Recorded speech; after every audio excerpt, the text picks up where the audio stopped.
the crown jewel of Her Majesty's Navy, aircraft carrier HMS Queen Elizabeth, sailing through the Mediterranean Sea on her maiden voyage around the world.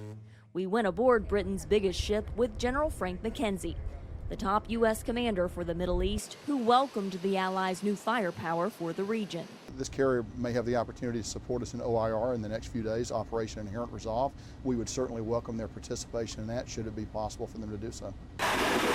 Thousands of kilometers away, America's only aircraft carrier in the Middle East is busy providing air support as the U.S. pulls its assets and people out of Afghanistan.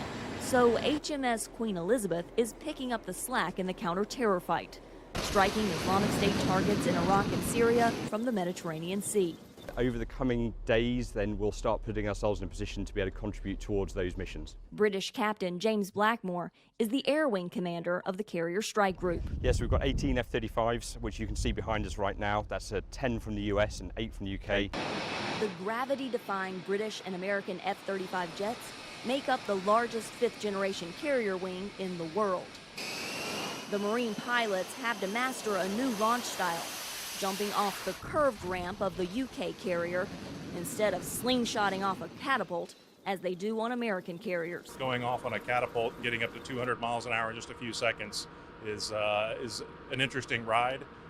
It is much more comfortable to go off HMS Queen Elizabeth on a ramp, and I can tell you that the vertical landing, once you get used to it, it's actually quite nice.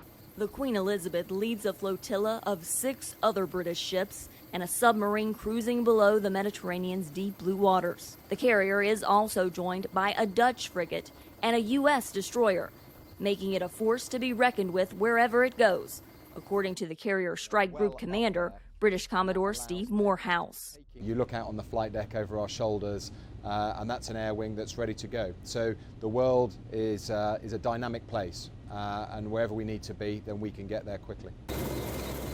From here, the Queen Elizabeth will weave through the waters of the Middle East on its way to the South China Sea, where this massive display of Western strength could soon be tested by Chinese vessels awaiting their arrival.